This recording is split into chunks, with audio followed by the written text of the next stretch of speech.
आज की कहानी है एक ऐसे स्विमिंग पूल की जो लोगों की ख्वाहिशात पूरी करता है, लेकिन उसके बदले किसी और को पूल में डूबकर मरना पड़ेगा, यानी कि कुर्बानी देना होगी। इस मूवी का नाम है द नाइट स्विम और ये 2024 में ही रिलीज की गई। मूवी को एक्सप्लेन करने से पहले आपको याद दिला दें कि हमारे चैनल को सब्सक्राइब करें और बेल के आइकन पर जरूर क्लिक कर दें। तो फिल्म की शुरुआत होती है तो हमें 1992 का वक्त दिखाया जाता है। जिस घर में स्विमिंग पूल है वहाँ एक फैमिली रहती है। उनका छोटा बेटा काफी ज्यादा बीमार है। उस बच्चे की एक बहन है जिसका नाम रेबिका होता है। रेबिका अपने कमरे में ही थी कि उसे बाहर पूल में एक खिलौना नजर आता है। वो देखती है कि ये खिलौना तो उसके छोटे भाई का था। रात का वक्त था। वो अपने भाई का खिलौना लेने पूल के पास जाती है और उसे पकड़ने के चक्कर में खुद ही पानी में गिर जाती है। पूल में गिरते ही उसे कुछ अजीब चीजें महसूस होने लगी। कोई चीज उसको नीचे की तरफ खींचती है और उसके बाद रेबिका पानी में ही कहीं गायब हो जाती है।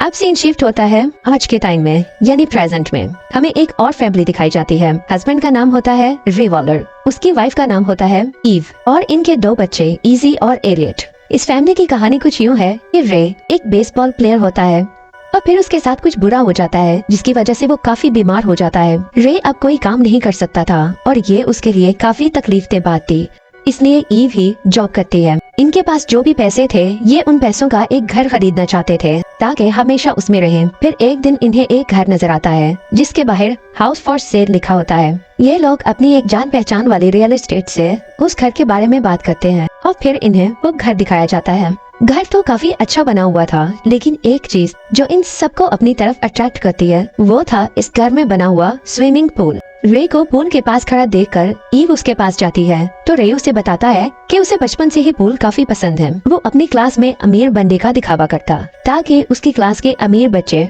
उसे अपने घर पूल पार्टी में इनवाइट कर सके। इस घर को खरीदने का फैसला अभी नहीं हुआ था। बच्चे अपनी माँ को आवाज देते हैं तो ईव उनके पास जाती है। रे अभी वहीं खड़ा था। उसे पानी में बेसबॉल नजर आती है। वो बेसबॉल को पकड़ने के लिए जैसे ही थोड़ा आगे होता है तो पानी में गिर जाता है। पानी में गिरते ही उसे हेलुसिनेशंस होने लगे जैसे वो बेसबॉल फील्ड में है, जैसे इर्द गिर्द सब लोग उसका नाम ले रहे हैं। वो बॉल को बहुत दूर फेंक देता है, लेकिन अभी भी वो पूल में ही था और वहाँ से निकल नहीं पा रहा था जब तक ईव और बच्चों ने भी उसे पूल में गिरते हुए देख लिया था। वो जल्दी से रे को पूल से निकाल लेते हैं। रे के साथ अक्सर ऐसा होता रहता था। बीमार होने के बाद उसे अक्सर ऐसे ही दौरे पड़ते थे। अगले सीन में हम ईव और रे को एक हॉस्पिटल में देखते हैं जहाँ रे का चेकअप हो रहा था। डॉक्टर रे को टेस्ट करवाने का कहती है और ये कि वो बहुत ज्यादा बीमार हो सकता है, इसीलिए अब से उसे हॉस्पिटल में ही रहना होगा और अगर वो घर पर रहना चाहता है तो उसे योगा करना होगा और वाटर थेरेपी भी करनी होगी और अब से उसे व्हील चेयर पर ही रहना होगा। डॉक्टर की बात सुनकर वो दोनों काफी परेशान हो जाते हैं। रे ईव से कहता है कि हमें वो पूल वाला घर खरीद लेना चाहिए। मैं यहाँ हॉस्पिटल में बीमारों की तरह नहीं रह सकता। मैं तुम लोगों के साथ रहना चाहता हूँ और वहाँ पूल में मैं अपनी थेरेपी भी कर लूंगा। ईव उसकी बात मान जाती है और अगले दिन ही वो लोग पूल वाला घर खरीद लेते हैं और वहाँ शिफ्ट हो जाते हैं। बच्चों को वहाँ के स्कूल में एडमिशन मिल जाता है और ईव को भी एक अच्छी जॉब मिल जाती है। स्कूल के पहले दिन ही इजी की दोस्ती एक रॉनर नाम के लड़के से हो जाती है जो उसे पूल क्लब ज्वाइन करने का कहता है। इजी को भी वो लड़का काफी पसंद आता है। अगले दिन ये पूरी फैमिली उस पूल की सफाई करती है क्योंकि पिछले 15 सालों से किसी ने उस पूल को इस्तेमाल नहीं किया था। सफाई के दौरान रे का हाथ एक अंडरग्राउंड पाइप की वजह से जख्मी हो जाता है और फिर उस जगह से एक काले रंग का पानी निकलने लगता है। ये लोग जल्दी से पूल मेंटेनेंस वालों को बुलाते हैं तो फिर इन्हें पता चलता है कि ये पूल तो बहुत खास है। इसका पानी तो एक झरने से आता है, मतलब कि ये एक स्प्रिंग पूल है। पानी को फिल्टर करता है और टेम्परेचर को भी बैलेंस करता है। पूल की यह खासियत सुनकर के लोग काफी खुश होते हैं। अगले दिन ये सब पूल को पानी से भर देते हैं और पूल में काफी वक्त गुजारते हैं और उनका वक्त काफी अच्छा गुजरता है। लेकिन जब रात को ईव अपने काम पर ठीक से ध्यान नहीं दे पा रही होती तो वो पूल में जाकर रिलैक्स करने के बारे में सोचती है। तभी उनकी पालतू बिल्ली भी काफी अजीब तरह से बिहेव करती है, जैसे उसने कुछ देख लिया हो और वहाँ से भाग जाती है। पहले तो ईव को लगता है कि रे वहाँ मौजूद है, लेकिन असल में वहाँ कोई नहीं था। फिर उसे ऐसा लगने लगता है जैसे उसे कोई देख रहा है और फिर पूल की लाइट्स भी खुद ही ऑन ऑफ होने लगती हैं। ईव को डर लगने लगा। वो फौरन पूल से बाहर निकल आती है। अपने कमरे में आकर वो रे से पूछती है, क्या तुम बाहर आए थे? तो रे कहता है, नहीं, मैं तो सो रहा था। ईव को काफी अजीब लगता है। वो कहती है, हमें पूल को बंद रखना होगा जब तक हमें जरूरत न हो तब तक। और फिर वो दोनों सो जाते हैं। फिर दिखाया गया कि पूल की सारी लाइट्स अपने आप ही ऑन हो जाती हैं और वही खिलौना जो रेबिका नाम की बच्ची को नजर आया था वो एक बार फिर से पानी के ऊपर आ जाता है और उनकी पालतू बिल्ली पानी की तरफ अट्रैक्ट होने लगती है। अगले दिन जब वो सब सोकर उठते हैं तो देखते हैं कि बिल्ली कहीं नहीं है, लेकिन उसका कॉलर पूल में पड़ा हुआ है। शायद बिल्ली का भी वही हाल हुआ था जो 1992 में रेबिका का हुआ था। रे बिल्ली का कॉलर पूल से बाहर निकालता है तो रे देखता है कि उसके हाथ का जख्म तो पूरी तरह ठीक हो चुका था, जबकि ये नामुमकिन था। रे को ये सब कुछ एक मिरेकल लग रहा था, क्योंकि अक्सर ये देखा गया है कि चश्मों के पानी में ऐसे मिनरल्स होते हैं जो मुख्तलिफ बीमारियों को ठीक कर देते हैं। इस पूल का पानी भी तो चश्मे से ही आता था, तो रे को लगा कि शायद इस पानी में भी कुछ ऐसा ही है। वो दिल में सोचने लगा कि शायद अब वो जल्दी ठीक हो जाएगा। अगले सीन में दिखाया गया कि ईव को रात में सोते हुए बहुत बुरा ख्वाब आता है। वो देखती है कि वो पूल में है और वहाँ से बाहर नहीं निकल पा रही। अगले दिन जब ईव और रे डॉक्टर के पास जाते हैं तो डॉक्टर को काफी हैरानी होती है, क्योंकि रे काफी तेजी से ठीक हो रहा था और ये काफी हैरानी की बात थी। डॉक्टर रे से पूछती है कि आखिर तुम ऐसा क्या कर रहे हो कि तुम्हारी सेहत में इतनी जल्दी बेहतरी आ रही है। तो रे कहता है कि वो वाटर थेरेपी करता है। अब रे को एक उम्मीद नजर आ रही थी कि वो पहले की तरह बिल्कुल ठीक हो जाएगा। उसने अपनी ट्रेनिंग भी दोबारा शुरू कर दी थी। एक दिन एलियट उसे आकर कहता है कि मॉम ने बोला है कि मैं अकेले पूल में नहीं जा सकता, क्या आप मेरे साथ जाएंगे? तो रे उसे एक कॉइन देता है, उस पर एक स्माइली फेस बना देता है। फिर एलियट से कहता है तुम इसे पानी में फेंक देना और मैं इसे ढूंढूंगा। कॉइन लेकर एलियट पूल की तरफ चला जाता है। रे को आने में थोड़ी देर हो जाती है तो एलियट वहाँ अकेले ही खेलने लगता है। अपना खिलौना लेने के लिए जब वो पानी में जाता है तो बाहर पड़ी सभी कॉइन्स एक एक करके पानी में गिरने लगती हैं। उसे लगा ये सब उसके फादर कर रहे हैं। सभी कॉइन्स लेकर जब वो बाहर आया तो वहाँ कोई भी नहीं था। फिर उसे एक लड़की की आवाज आती है अपना खिलौना लेने के लिए। जब वो अपना हाथ एक होल में डालता है तो दूसरी तरफ से कोई उसका हाथ पकड़ने की कोशिश करता है। एलियट काफी डर जाता है और वहाँ से भाग जाता है और अपनी मॉम के पास जाकर कहता है मॉम पूल में कोई है, कोई लड़की जिसका नाम रेबिका है। अपने बेटे की बात सुनकर जब ईव पूल की तरफ आती है तो वहाँ कोई भी नहीं होता। एलियट को ऐसे डरा हुआ देखकर ईव काफी परेशान हो जाती है। वो रे से इस बारे में बात करती है, लेकिन रे उसकी बातों पर ज्यादा ध्यान नहीं देता और कहता है वो तो बच्चा है और अभी अभी तो उसने अपनी बिल्ली को खोया है, इसीलिए वो परेशान होगा, तुम फिक्र मत करो।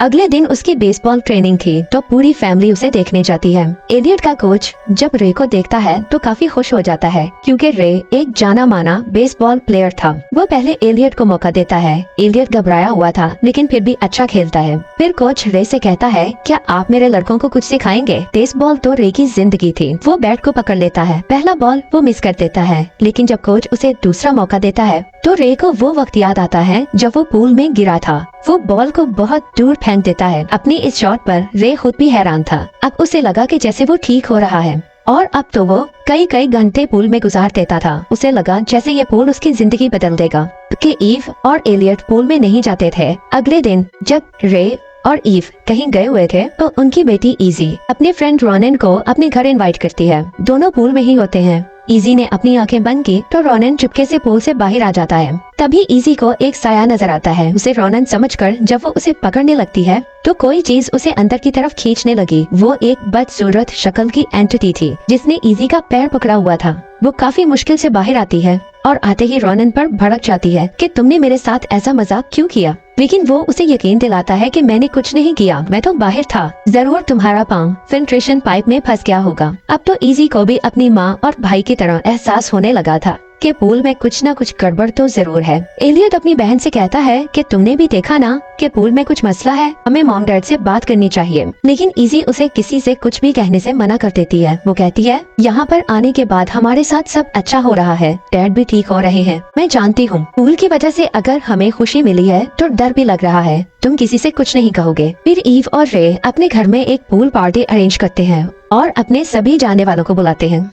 एलियट एक कैमरा पकड़ लेता है और पार्टी को अपने कैमरे में रिकॉर्ड करने लगता है। उसे अंदाजा था कि इतने सारे लोग जब पूल में जाएंगे तो कुछ न कुछ गलत तो जरूर होगा। उन्होंने अपनी पार्टी में उस लेडी को भी इनवाइट किया था जिसने उन्हें ये घर लेकर दिया था। ईव उस लेडी से पूछती है क्या इस घर के बारे में कोई ऐसी बात है जो हम नहीं जानते? लेडी पहले तो उसे कुछ नहीं बताती, कहती है तुम लोग यहाँ खुश हो तो फिर और क्या चाहिए। लेकिन फिर खुद ही ईव से कहती है मुझे इस घर से जुड़ी बातों के बारे में अपने एक दोस्त से पता चला, लेकिन तब तक तुम लोग यहाँ शिफ्ट हो चुके थे। फिर वो 1992 के हादसे के बारे में बताती है कि एक बच्ची यहाँ वहाँ गायब हुई थी और बाद में भी बहुत से लोगों के साथ कुछ न कुछ बुरा हुआ और सब ने ही इस बात का इल्जाम इस पुल को ही दिया। लेकिन मेरे ख्याल में ये हादसात उनकी किस्मत में लिखे थे और बहाना ये पुल बन गया। ये दोनों यहाँ बातें कर रही थी और दूसरी तरफ सब पूल पार्टी को एंजॉय कर रहे थे। फिर कोच का बेटा वो बॉल लेकर आता है जो रे ने बहुत दूर फेंक दी थी। वो उस बॉल पर रे से ऑटोग्राफ मांग रहा था। रे काफी खुश होता है, उसे अपना पुराना वक्त याद आ जाता है। वो कोच के बेटे को कंधों पर बिठाता है और सब पूल में खेलने लगते हैं। नीचे से एक काले रंग का पानी निकलता है और रे के जिस्म के अंदर चला जाता है। अब रे कोच के बेटे को भी अपने साथ साथ टपोने लगा था। सब अपनी पार्टी में बिजी थे, किसी का ध्यान उन पर नहीं गया। लेकिन एलियट जो पहले से ही सब पर नजर रखे हुए था वो ये सब देख लेता है। वो फौरन जाकर ये सब अपनी माँ को बताता है। कोच जल्दी से अपने बेटे को पानी से बाहर निकाल लेता है जो कि सचमुच मरते मरते बचा था। अब रे को भी पानी से बाहर निकाल लिया गया था जो कि बिल्कुल भी अपने होश में नहीं था। फिर वहाँ पुलिस आ जाती है। ईव कोच के सामने काफी मिन्नत समाजत करती है कि रे पर कोई कानूनी कार्रवाई मत करे क्योंकि वो बीमार है। कोच उसकी बात मान जाता है। अब तो ईव समझ चुकी थी कि गड़बड़ इस पूल में ही है। वो इस घर से जाने का फैसला करती है और जैसे ही वो लोग इस घर से निकलकर थोड़ा दूर जाते हैं रे की हालत बिगड़ने लगती है और मजबूरी में उन्हें वापस आना पड़ता है। रे की हालत पहले से भी ज्यादा खराब हो गई थी। रात में ईव अपने बच्चों से बात करती है और कहती है कि इन मुश्किल हालात में हमें एक दूसरे का साथ देना है और वो खुद भी अपनी फैमिली को बचाने की हर मुमकिन कोशिश करेगी। फिर वो इस घर और पूल के बारे में इंफॉर्मेशन इकट्ठी करने लगी। पता चला कि सिर्फ एक रेबिका ही नहीं और बहुत सी फैमिलीज के साथ यहाँ कुछ न कुछ बुरा हुआ है। इसीलिए तो 15 साल से किसी ने इस पूल का इस्तेमाल नहीं किया था। वो रेबिका की इंफॉर्मेशन निकालती है तो पता चलता है कि उसकी माँ और भाई अभी जिंदा हैं। वो उनके घर मिलने जाती है।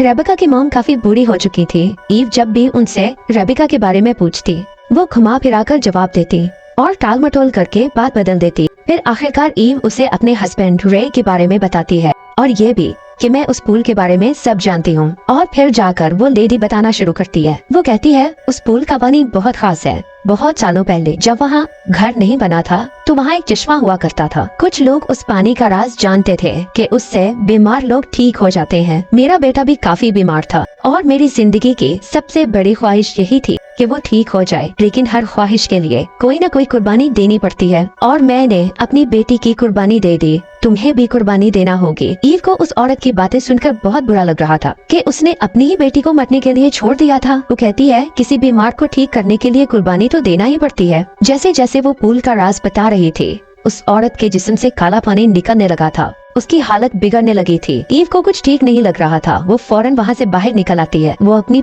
पूरी फैमिली से बहुत प्यार करती थी और किसी की भी कुर्बानी नहीं दे सकती थी। उस रात जब एलियट पूल पर कवर चढ़ा रहा था तो वो अचानक पूल में गिर जाता है। उसकी माँ उसे बचाने की कोशिश करती है लेकिन अचानक से पूल काफी गहरा हो गया था। उसे अपने बेटे को हर कीमत पर बचाना था। वो अपने पैर पर रस्सी बांधती है और दोबारा पूल में चली जाती है। काफी नीचे जाकर एलियट तो उसे मिल जाता है लेकिन उसे वापसी का रास्ता नहीं मिल रहा होता। उसे कुछ समझ नहीं आ रहा था कि वापस कैसे जाए। तभी उसे वहाँ रेबिका नजर आती है जिसके हाथ में वही कॉइन था जिस पर रे ने स्माइली फेस बनाया था। रेबिका उस कॉइन को छोड़ देती है और नीचे की बजाय वो ऊपर जाने लगता है। ईव उस कॉइन का पीछा करती है और रेबिका की मदद से वो पूल से बाहर आ जाती है। तभी वहाँ रे आ जाता है जो कि उस इवल एंटिटी के कब्जे में था, यानी कि पोजेस हो चुका था। वो इजी पर हमला कर देता है। शायद अब किसी की कुर्बानी का वक्त आ चुका था। अपनी जान बचाते हुए इजी के हाथ पर भी चोट लग जाती है। ईव तो बाहर आकर अपने बेटे में मसरूफ थी क्योंकि उसकी हालत काफी खराब थी। इतने में रे पीछे से आकर ईव को गले से पकड़ लेता है और बार बार चिल्लाने लगता है प्यार को बचाने के लिए कुर्बानी तो देनी पड़ेगी। अपनी माँ को मुश्किल में देखकर इजी एक बैट हाथ में पकड़कर आगे आती है और कई बार रे को मारती है जिससे वो वॉमिटिंग करने लगा और सारा काला पानी उसके जिस्म से बाहर आ गया था। उसे अपनी जिंदगी के हसीन पल याद आने लगे। रे के ठीक होते ही उस इवल एंटिटी ने एलियट को पोजेस कर लिया। शायद अब उसे किसी एक की कुर्बानी लेनी ही थी। अपने बेटे को बचाने के लिए रे खुद ही पानी में चला जाता है अपनी कुर्बानी देने के लिए ताकि उसकी बाकी फैमिली महफूज रह सके। रस्म पूरी हो जाती है। पूल एंटिटी को कुर्बानी मिल जाती है। इस सब के बाद वैसे तो ईव को अपने बच्चों को लेकर यहाँ से चले जाना चाहिए था। वो कहती है अगर हम यहाँ से चले गए तो ये पूल किसी और के साथ ये सब कुछ करेगा। हम यहाँ से कभी नहीं जाएंगे। आखिर में वो इस पूल को मिट्टी से भरवा देती है और खौफ की ये दास्तान पूल के साथ ही खत्म हो जाती है।